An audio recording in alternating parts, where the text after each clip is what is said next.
To remove the front EMI bracket, first remove the access panel, the front bezel, and the drives cage. Detach the front number 2 antenna connector from the wireless LAN board.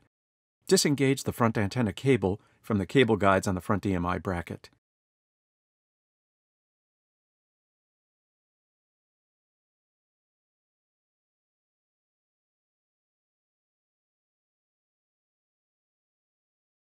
Slide the bracket up and remove it from the unit. The front EMI bracket has 2 tabs, one on each side, that slide into small slots on the chassis. To replace the front EMI bracket, slide the bracket straight down until the tabs are inserted into their slots. Route the front antenna cable back into the cable guides on the front EMI bracket.